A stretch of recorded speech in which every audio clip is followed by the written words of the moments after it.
मतियारकला सीतामढ़ी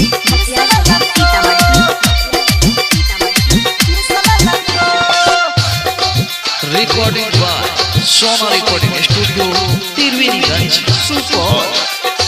अनिल का चुमा भर हरिये में दिहली ये बनसी का बोरा बिछाई का दिहली।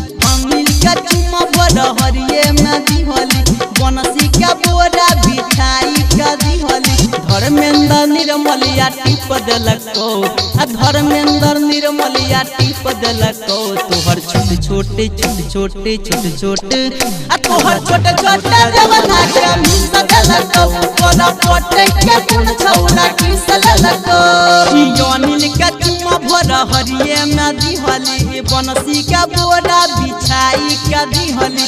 अनिल का चुमा भर हरिये में दिहली बनसी का बोरा बिछाई का दिहली।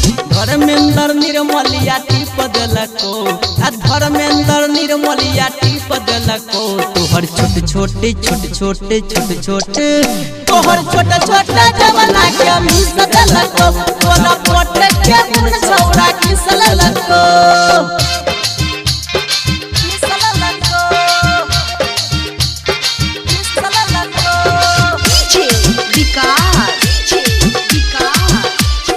Recording by Sona recording studio Triveniganj Supaul. हमारा से मिले खातिर आवे रही खेत में हमारे डालला कहाँ बिया रहो पेट में। हाँ हमारा से मिले खातिर आवे रही खेत में हमारे डालला कहाँ बिया रहो पेट में। केस में नारी बन किली पदलको केस में नारी बन किली पदलको तोहर छोटे छोटे छोटे छोटे छोटे छोटे तोहर छोटे छोटे जवाना के मिस देलको तोरा कुन छौरा पोटे के किस देलको।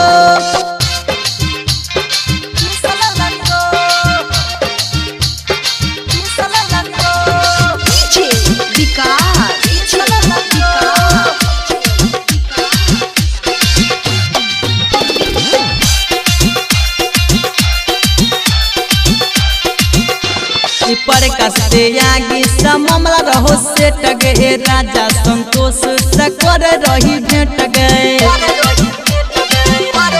हाय पर कसते आगे मामला रहो सेट गए राजा संतोष सकर रही भेट गए। ललटू लबेरिया लजली पदलको ललटू लबेरिया लजली पदलको तोहर छोटे छोटे छोटे छोटे छोटे छोटे तोहर छोटे छोटे जवाना के मिस देलको तोरा पोटे के कुन छौरा किस देलको।